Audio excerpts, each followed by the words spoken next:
Why wouldn't, it's interesting. Why wouldn't Kamala Harris meet with you? Maybe the same reason that she hasn't given an interview. I think it seems to me that there's a lot of handlers involved.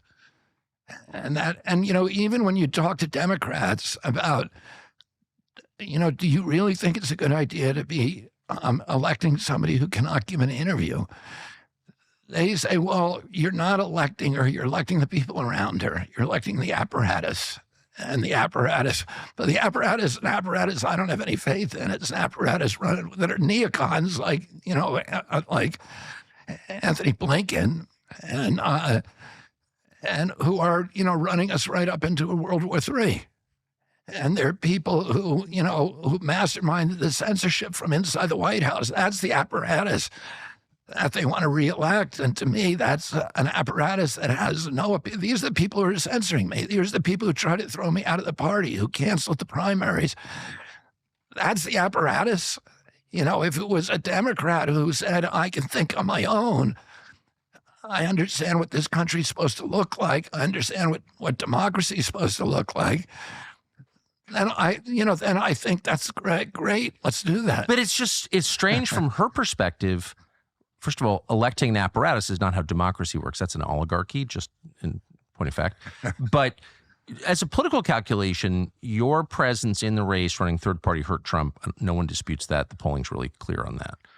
So if you're the Harris campaign, kind of a win, right, to get some alignment with you, why? Even human curiosity, you'd think, would compel her to want to meet with you. Like, take a meeting. Like, why do you care? But she wouldn't even talk to you. I think it's very weird. It's weird, but I can't stress this, not being able to give an interview. Your whole life is in public life. That's what you do. That is the currency. Right. I give, this day is a really slow day because I'm doing one interview with you. But on a typical day, I do about 7 or 8 interviews, some days 10 or 12. And I do that every day, and I've done that for 16 months. If anybody who wants to go, we have a list now, 4,000 people want to interview me, but I'm interviewing as many people as possible.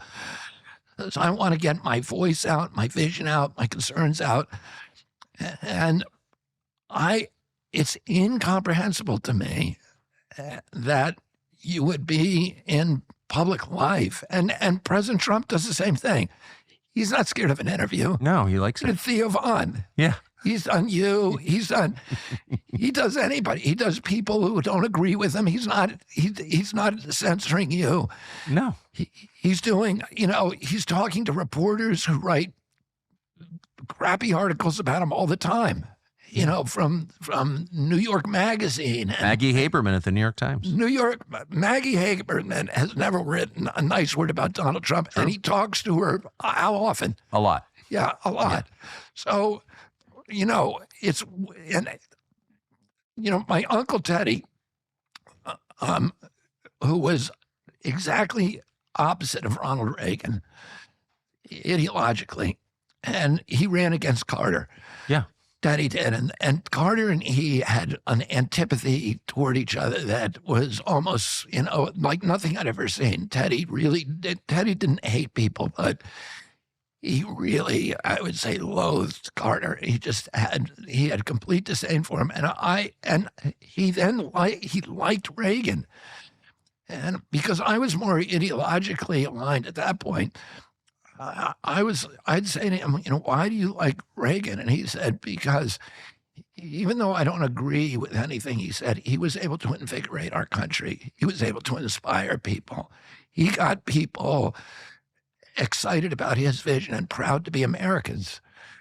And that is one of the functions of a president. It's to explain to us why we should be proud of each other and why we're part of a community and why our country is great and what our future is going to look like and get us and inspire all of us with that vision. And that is what a real leader does.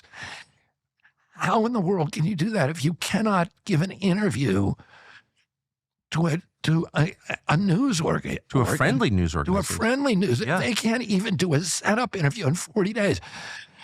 I saw the only interview she did that was unscripted was when she got off a plane. I think it was at Andrews Air Force Base, and so there was a reporter waiting there, and with one question: when are you going to do an interview? And she said, I've told my team that to try to get one done before September. This was the 3rd of August. And I'm doing 7 or 8 interviews a day. Tells you a lot. And I'm not, blowing my own horn or anything. I'm just saying that's what you do if you're in public life. And what's the point of being in public life if you don't want to promote your vision?